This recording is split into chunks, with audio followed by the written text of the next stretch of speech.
This is the Chris Project, where we discuss mental wellness, self-awareness, and mindset with entrepreneurs and experts. Set your perceived ideas and biases aside, and let's go on our journey for yourself, for your family, for the world.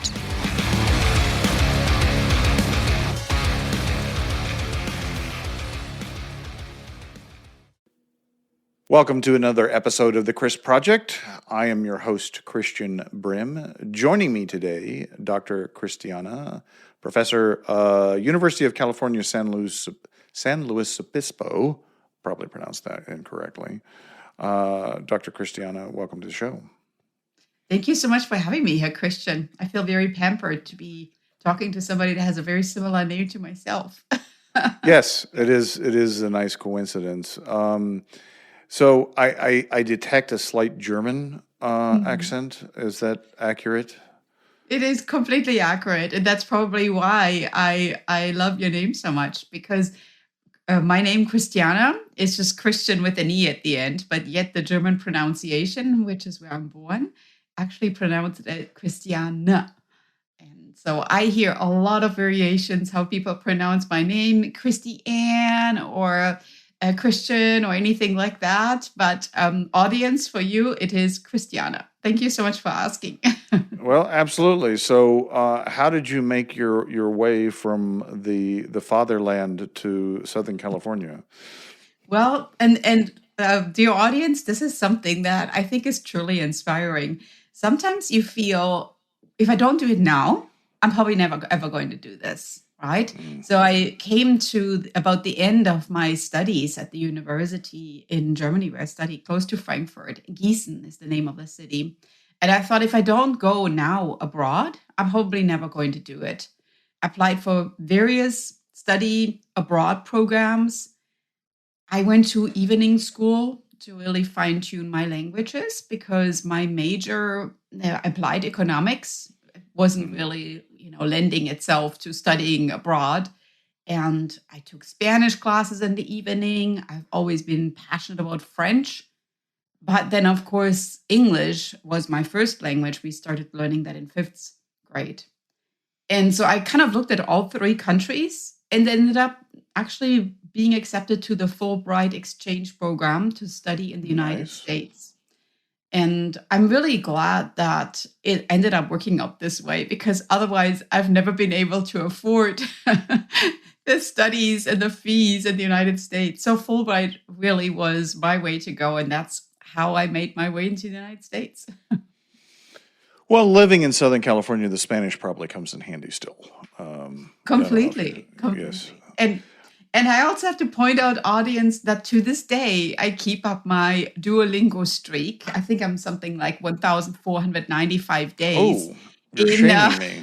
You're shaming in picking up still learning my French language. So even if you live in a place where you don't necessarily see the native speakers on a day-to-day, there's still ways for you to, of course, interact with a language that you're passionate about. And of course, it's something fun for yourself, because you fine-tune a skill that you don't necessarily use on a daily basis. So it's broadening your horizon much more. Love that. So what are you a doctor of, besides philosophy? I mean, that's the PhD. Beautiful. Yeah, so I earned my PhD in applied economics. I earned my PhD from Purdue University.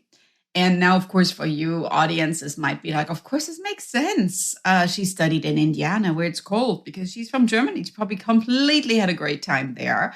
I have to tell you that living in the Midwest, where I earned my PhD, and coming from Germany, definitely made me realize that I am not a lover of cold weather. So now I'm living in California because of exactly that reason. I much more prefer like the 75 temperatures and the palm trees swinging, and I'm fine not seeing snow on a daily basis at all.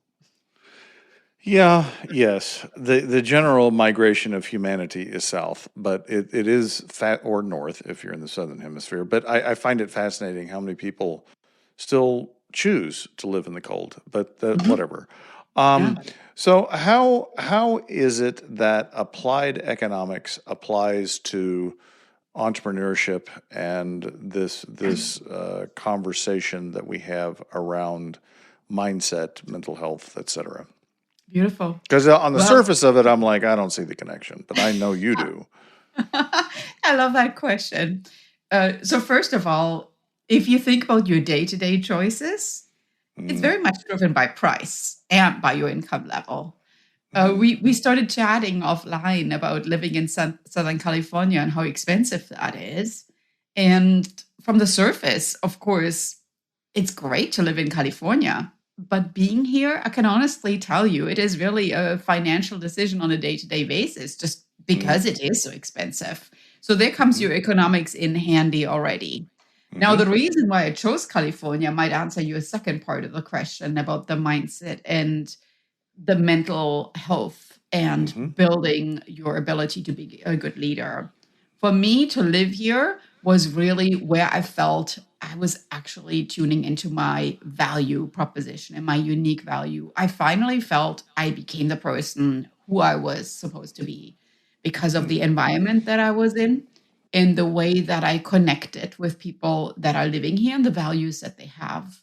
So while we always driven by prices and by income, at the same time, we also have to take care of ourselves and become the best leaders in the world that we can and show up on a day-to-day basis.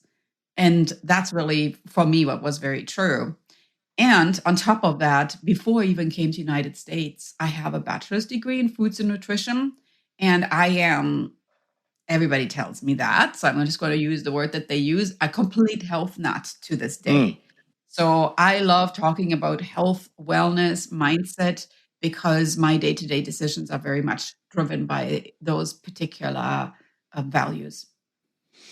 Yeah, we were just having this discussion as a leadership team. We were discussing the book Atomic Habits Beautiful. and how one of the key aspects of changing behavior is surrounding yourself with other people that are like-minded. So totally understand that shift to Southern California for you. So I'm going to ask a question. I don't know if you will want to answer it or will answer it. How what's the intersection of being a food nut, Mhm. self-described, or a health nut? Sorry, not food nut, health nut, and applied economics. Like Beautiful. that's an interesting question to me. Yeah. So, and I love that because audience, if you kind of peel back the curtain of who is Dr. Christiana, you're actually going to see multiple little stones in my journey to where I am today. If you think about a river, when I Mm-hmm. crossed that river, there were these stones that I built, the Mm, ladder, right? The prongs and the ladder. So my dissertation was actually on health economics, obesity. mm, And that okay. means I looked at how do price and income choices impact what you actually pick up in a grocery store and put in your shopping cart, right? So Mm-hmm. when you look at a price tag on a shelf and coming in with the wallet that you have, the income that you have, how do those decisions really impact what you end up buying, what you end up eating, and how your health is actually reflecting those decisions? Mm-hmm. So my dissertation, how price and income changes impact obesity, ended up winning the award at Purdue University for that particular year because it was so unique, Mm-hmm. crossing health and economics in a way that I built a model that tied exactly price and income changes to body weight changes, that it really was a complete novel idea. So I love your question about this because I think as a coach and as a leadership strategist, that's always been something that I'm trying to do, build the intersection of two areas and really find my niche in that intersection and merging different areas to something that's unique, but at the same time that also combines values that I feel are really important to being the best you. I've observed entrepreneurs and experienced personally over the years the impact of your body health to your mental health, and the symbiosis there. And one of the observations I have is that, like, it seems like a lot of times when entrepreneurs are experiencing some type of mental health crisis, it affects their weight. Usually they put on weight, and like, I guess I would go to this statement of, if you're putting on weight and not intending to, as an entrepreneur, that's a red flag, something's wrong. Would you agree with that statement? Oh, that's a great question. So I have a couple of answers for that. So one is, we never really know exactly what your body goes through, right? So it could be experiencing trauma or stress from something today. It could also be something that you experienced a decade or even maybe 2 decades ago, your past experiences. Mm-hmm. So it could be the past, the present, or it could be something that you're really worried about in the future. And that thought of the future deadline or stress or whatever you have coming up is impacting your choices today. So as an economist, you always have to think a little bit of, like, hold on, what is really going on? And I call it like looking down, like really becoming more in tuned with where you are today and not worry about the past and the future as much. And I think that sometimes really helps to put everything on pause, and maybe even like keeping, whether that's a food diary, a stress diary, a diary of things where your thoughts start to spiral, and really kind of figuring out how does my health really get impacted by these micro decisions that I make every day, things that I eat, that I drink, things that I do, how I behave myself. And I think that sometimes really leads to very surprising results. So it's not necessarily always that you can pinpoint it, oh, I just eat unhealthy. It could also be that maybe you just don't move as much anymore. Maybe you don't sleep well. Maybe, there is something that really anchors into your stress level that starts just for you to behave differently. Because at the end of the day, food decisions just impact about a third of your body weight.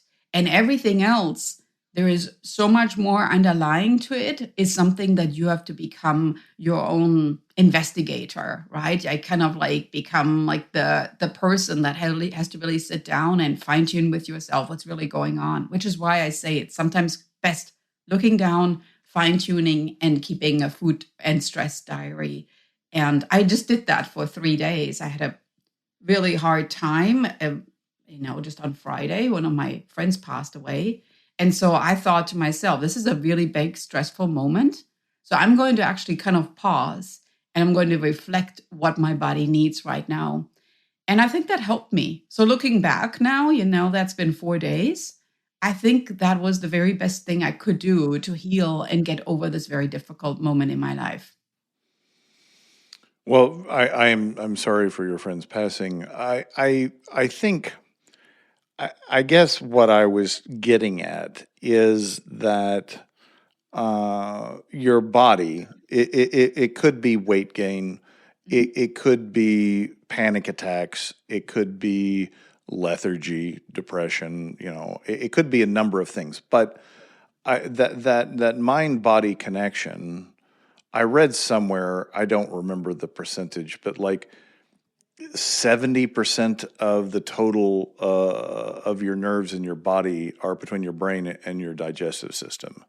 And you can correct me if I'm wrong on that percentage, but just this idea that there's so much that's hardwired into our body that connects those two, that if something's not right, there, it could be an indicator that there's something not right in your head. Would you agree with that statement? Completely. Yeah, I like your addition to what I just said, that it's really something that we I mean, the hardest thing to change in your body is really the area between your two ears, right? The brain, the Yeah. thinking, the mental spiral that you might go through. And that is definitely the decision maker for how your digestive system, how your body then behaves. So for you to really fine tune how healthy you are, it has to start with your own mind being willing to do that and kind of saying, all right, I think the cost of being where I'm at tend to get higher than maybe the benefit of changing. So I think I'm ready to do this right now. And that's really, really important, because you could say all day long, yeah, I think I want to do this. I want to eat that. But then you just internally are not ready yet. So for you, it has to become so uncomfortable to stay where you are, to where you feel, all right, this is just has to end. And at that point, you're going to be ready. Yes. I want to pause for a second and clarify. So I think a lot of people have misconceptions about what economics is, especially if they don't have any exposure to it. And from looking at the voting patterns of the American people, they have a fundamental lack of knowledge of economics. How would you describe economics in terms of, just for our audience, like a basic, what is economics? How would you explain it?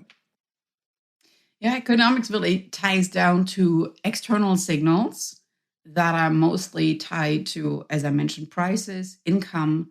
So they are monetary or financial signals, but they impact your day-to-day decisions, and they impact your day-to-day life and your structure.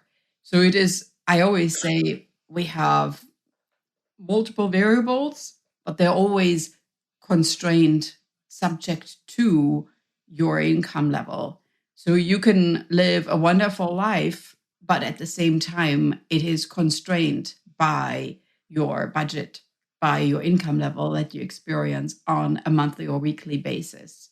So economic decisions are very much driven by external factors and, of course, what you bring to the table in terms of your income level.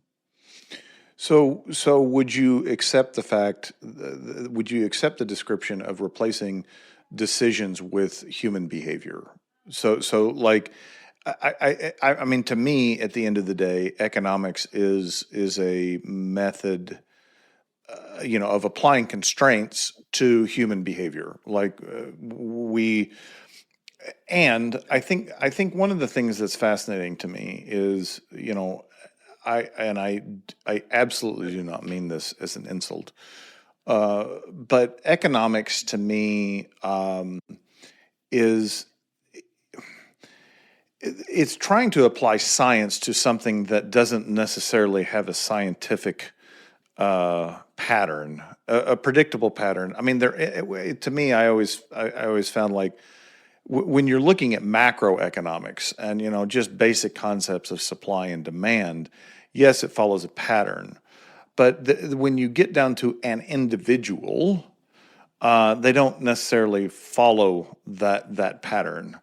And all of the quote irrational end quote decisions that individuals make inside that paradigm, it's oftentimes more like reading tea leaves. Like you're trying to explain in a rational way an irrational being.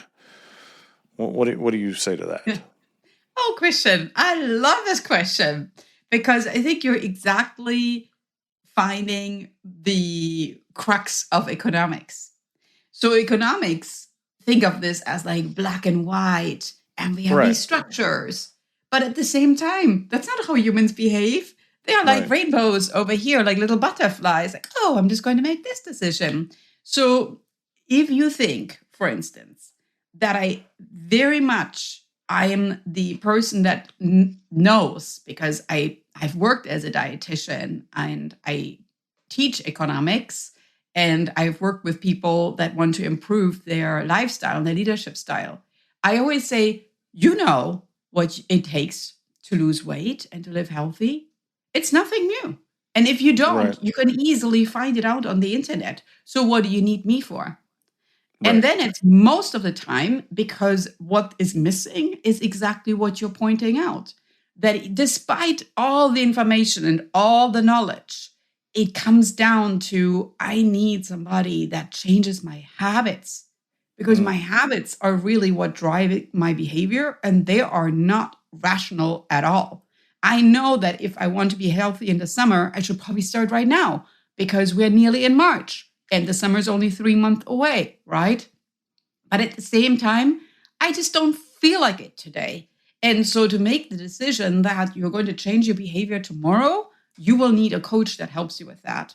And that is really where economics intersects with human behavior. That you, in order to change the human mindset, the habits that you already have so much ingrained in your behavior, those atomic habits. I actually have a trademark on this that I call Petite practice. Okay. You, Well, I like most that. of the time, cannot start with big goals, but you need to start with small habits, which is why I call it petite practice with small little steps. And then you really can change your human behavior. It's nearly like you want to open a door and you come with this big padlock with this big key and you're like, oh, I just can't lift it. It's so heavy, right? And then I'm saying, well, how about this? How about we put like a little ladder there?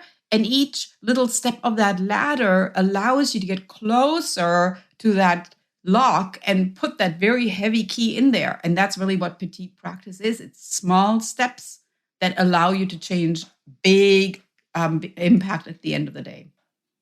I love that. That's great alliteration. Um, are you familiar with Dr. Matthew Cutts? Have you read his book, Contextual Intelligence? I have not. Okay, well, I had him on the show, and the discussion. I'd like to recap it and get your opinion on it. So, when we think about the future and what we want the future to be and how we want it to be different, the missing ingredient in his mind is looking at the things that how you are going to be different in the future, not the external things being different. So, like if you want, a new home or you want a new job, or if you're an entrepreneur, you have some goal. When you think about that, we don't think about how we're going to be different in the future. Yeah. And translating that change back to the present in what are we going to do differently today to make ourselves different in the future, it seems to tie into what you're describing. So what are your thoughts? For me, the most important question would be how far in the future are we thinking? Because there's a big difference whether we are thinking 5, 10 years or we are thinking tomorrow.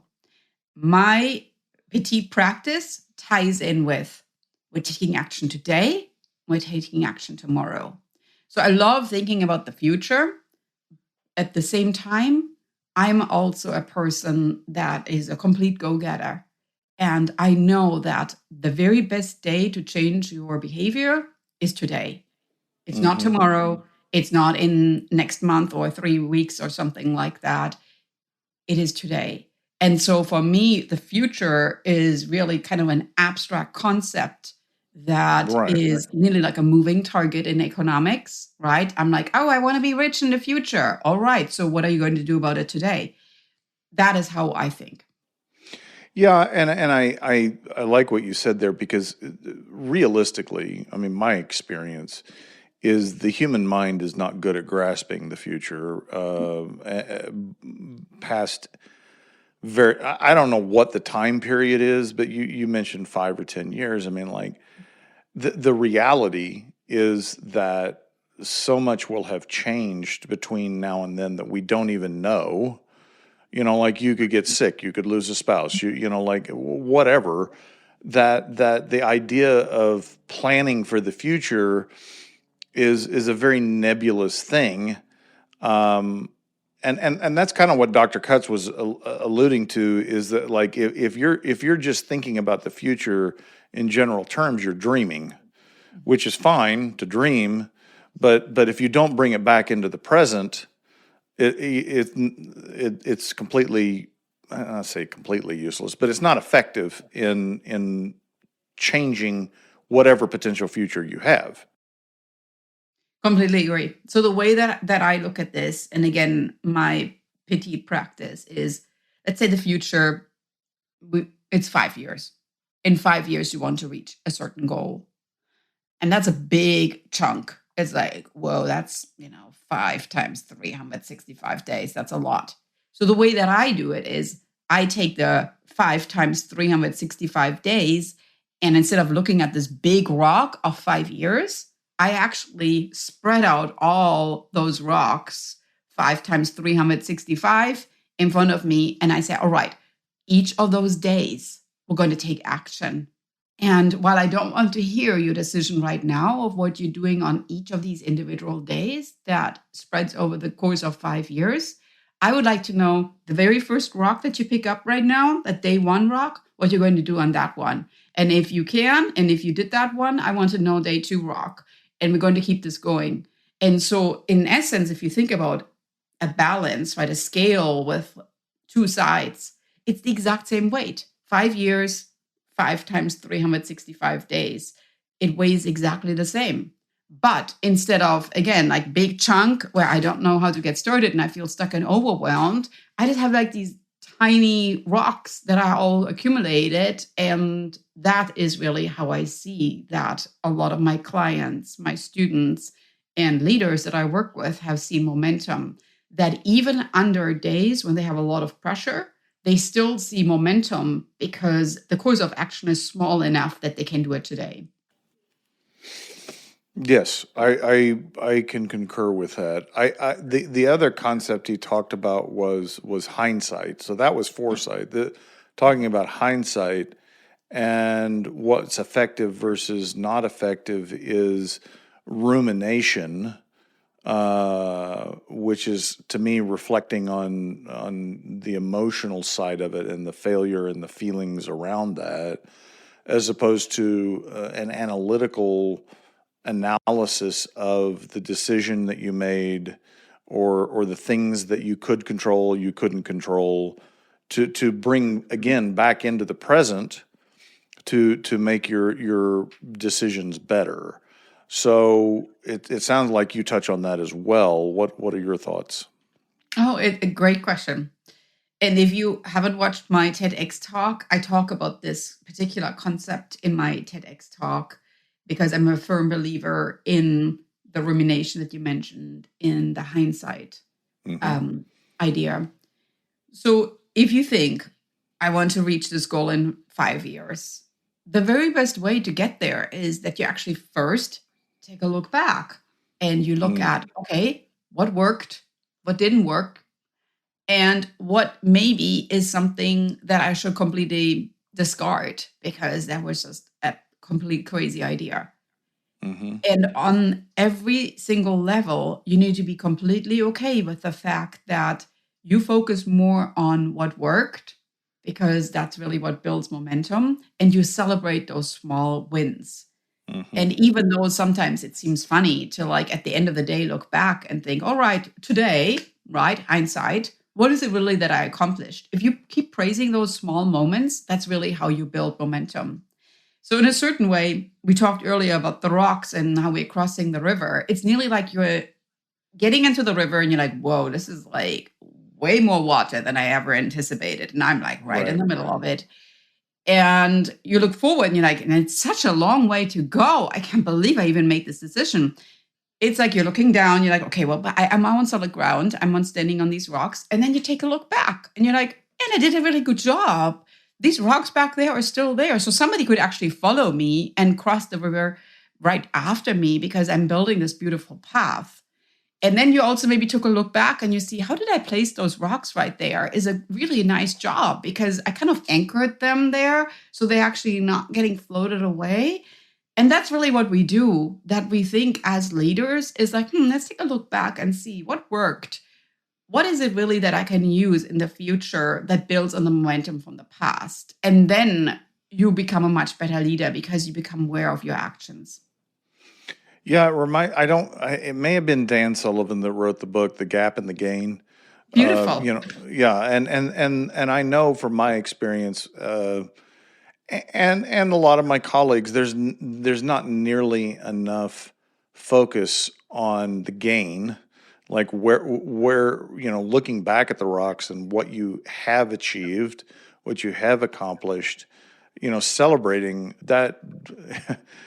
It's still, even with all of the work that I've done, I have trouble with that. Like, not with the gratitude piece necessarily of like being grateful for what has been done, but just giving myself maybe the grace to say that you did well, right? Like that's something I still struggle with. I assume you come across leaders that suffer from the same. Completely. So this is a reaction, Christian. You did well. And then the reaction is, oh, no, it was nothing. It's like, Mm, why are you saying this? This was great. I mean, right. just say thank you so much. I really appreciate your kind words. This Mm, is Dale Carnegie that already said that, right? That hmm. you don't deflect a compliment, but you actually reflect on it. Why is this person saying it? And then you kind of appreciate it and you reflect it with grace. Yeah. So why is it hard? Why is that hard for some leaders to accept that? I think that sometimes it even comes down to the fact that you hadn't even thought about it yourself. So when Mm, this person is saying it, it's nearly like an automatic response. Like when somebody asks you, how are you? And you're like, oh, I'm fine. Thank you. And they're like, am I actually really fine? You haven't really thought about this, right? hmm. So somebody says, you did a really good job on this project. You're like, oh, yeah, no, this is nothing. And then you think, did I do a good job? Kind of like you didn't Hmm. even take the time after completion to really sit down and reflect on your own behavior. So when this other person brings it up, it's nearly like a reminder to yourself that you just moved on and you put that to the side. That is really the behavior that I see. And I do it on a monthly basis. You can even break it down to a weekly basis. Let's say every Sunday afternoon, you look at your week ahead and you look at your past week and you kind of say, all right, what was really great in the past week? What's coming up in the week ahead? And what worked in the past week that I can use in the week ahead? So, leaders that don't do that, there's that automatic kind of response. And some people also think that not getting the compliment kind of like it makes you look like, oh, I'm like, I don't want to take the compliment. They just want to appear humble. Where at the same time, I nearly think it doesn't seem very authentic because it makes the person giving the compliment kind of uncomfortable, right? You give Right. somebody a compliment, the person is like, oh, no, it's like nothing. It's like, no, actually, it was really good. And then it's this awkward back and forth, right? To where I think if you really accept the compliment, you are actually in the driver's seat and letting the other person know, I did do the reflection and I do really appreciate you and your thoughtfulness in reaching out to me and letting me know. And at the same time, I always say, pay it forward. All right, so Mm, somebody just complimented you. Thank you so much. I really appreciate your kind words. And then think, all right, hold on. So now I have this compliment thing in my hands. Whom could I reach out to and let them know how much I appreciate their work, their kindness, just for being there and pass it on? Because I mean, I always say what comes around goes around, right? You have to reach hmm. out to others. If others are kind to you, it feels good and appreciate their words and then do the same thing for others. You don't know what they're going through on that day. That might be the best thing on their day if you let them know how amazing they are and the work that they do is really great. Yeah, I think for me, the inability to reflect positively on what I have done, it was just always easier to default to what's next, like without that reflection of what I had done and had accomplished that was positive. I can understand not wanting to reflect on your mistakes. I mean, that makes sense because you don't want to think about that or dwell on it or ruminate on it. But not giving yourself credit and reflecting on what you have accomplished, I think that leads to a dark place as well, because it and for me it has been understanding this compulsion that I had, this behavior that I had of thinking that I was not sufficient, that there was something wrong with me. Yeah. And I don't know that that's not a universal condition. It's not just entrepreneurs. But for entrepreneurs, myself and others that I've gone on this journey with, just accepting that you are okay, flawed, not saying perfect, but like whatever it is that you do and accomplish is not going to fill. It's never going to be enough to fill that gap to say, I'm okay. Actually, I am completely on the same boat with you there. I think that deep down, most entrepreneurs are perfectionists. And that if you accomplish something that's really amazing, it's very easy as a perfectionist to think, well, but I also could have done it this way. And kind of like look at the little things that maybe were not part of this particular accomplishment. And of course, this leads to like the vicious negative cycle of thoughts. Let me give you an example. So after I stepped off the stage giving my TEDx talk, I felt it went really well. But my first thoughts, Christian, were like, I think it could have been even better. Mm. And I don't know how it really went. And the difficult thing is nobody in the audience is allowed to record you or take pictures of you. So you just have to rely on what people tell you. Because you're like, was that good? Did I do good? Yeah, yeah. And there's no picture, there's no recording. So you can't like scroll through people's phones and like look at it. And we are Right. so used to the immediate gratification of like, I did Mm. something, let me check out how that went. And so I didn't know. And so everybody said, no, this was actually really great, Christiana. And I was like, was it? I don't even know. And I remember sitting in the car driving back from the TEDx event. And my friend called me and she said, you should be so proud of yourself. And I said, I am proud of myself, but somehow I would like to see how it actually went. So then when the video came out and I watched it, that same friend called me again. And while she was on the phone, I put her on speakerphone and I watched the YouTube recording with her of the TEDx talk and I actually started crying. And she was crying on the phone because I realized it was really good. I just somehow had completely questioned myself because of this moment being so important in my life that I didn't even know how it actually was from the audience point of view. So it's very much an entrepreneurship issue that when we do take action and we step on stages, we write books, we coach clients, that we tend to think about all these little elements that were involved in this and whether they all lined up and making it perfect. And we just want it to be like this beautiful star that's like completely gleaming and beautiful. At the same time, that's not really the point. The point is that you accomplished what you came to do, and everything else you can't control anymore. And I think that sometimes entrepreneurs don't realize that. It's like at that point, it was done. There's nothing I could control. It was done. Right. Right. I should have just focused on that. What can I control is how I can react. I can't control anymore what happened. It was a beautiful talk, and I'm very proud about it. And I think that it's, especially now, you mentioned that earlier, we are so used to like looking immediately at pictures or looking at videos, anything, that sometimes it's good to be patient and to sit down and reflect on how did that actually go. Well, yes, and to your point, I wanted to make the comment, perfection is an illusion because we understand that intellectually, but like how would you even define perfection, right? Like, but to your point, I remember one of my friends from college coming up to me 20 years later, and he's like, "You remember this conversation?" And I'm like, "No, I honestly don't."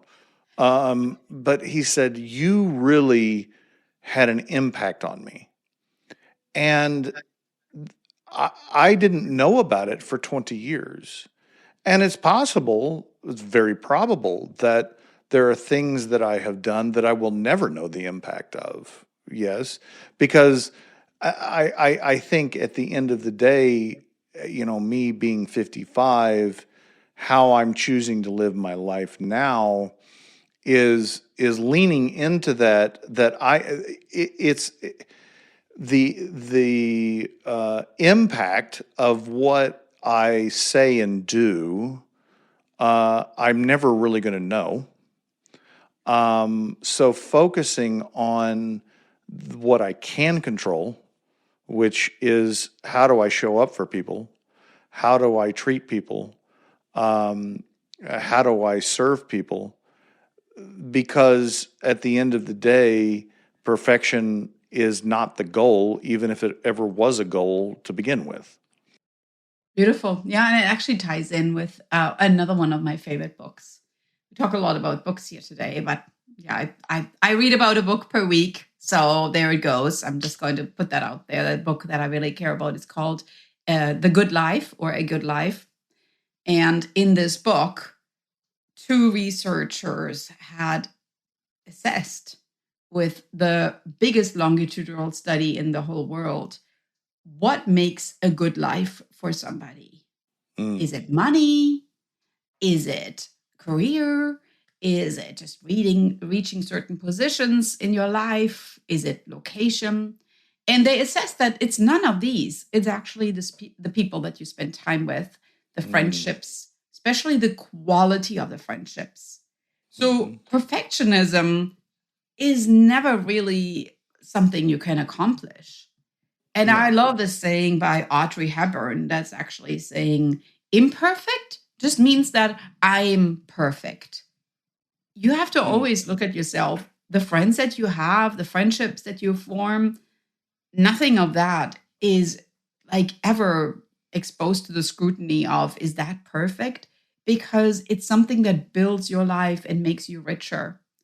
And that's really what it comes down to. Like the whole illusion of perfectionism, don't even apply this lens to your life because it's just going to make you unhappy and it's not going to lead to a good life. Yeah, because most of the things you can't control. I mean, completely. and I find this paradigm too. We worry about the things and have anxiety about the things that we can't control, and at the same time ignore the things that we can control. Oh yeah, another We good avoid book. those Let things. Them. Yeah, the Let Them Theory, right, by Mel Robbins. Another good book. And the Good Life book is by Robert Waldinger. Beautiful book. So again, I mean, like some things you just have to kind of shake them off, and you just have to say, you know what, I can't control that right now. So why am I even worried about it? This you're ruminating that you talked about should be really reflecting on what is it that I did that I can change today, tomorrow, the day after, and everything else is just circumstantial and things that are out of my own reach. And that's not something you have to worry about. You have to worry about how you show up. Everything else, that's just like, it's just You can't life. control it. Yeah. Absolutely. Dr. Christina, how do people find you and learn more about working with you? Yeah. So first, check out my podcast, Happy, Healthy Hustle. You can find that everywhere you can find podcasts. And of course, also on YouTube under my YouTube channel, Dr. It's actually going to turn 3 on the 23rd of March. So I'm really excited about celebrating that big event. And then you can check out my books on Amazon. Dr. Christiana, I have 4 different books that are selling, and you can find all that on my website at drchristiana.com. Beautiful. Listeners will have all of those links in the show notes. If you like what you've heard, please rate the podcast, share the podcast, subscribe to the podcast. Until next time, remember you are not alone.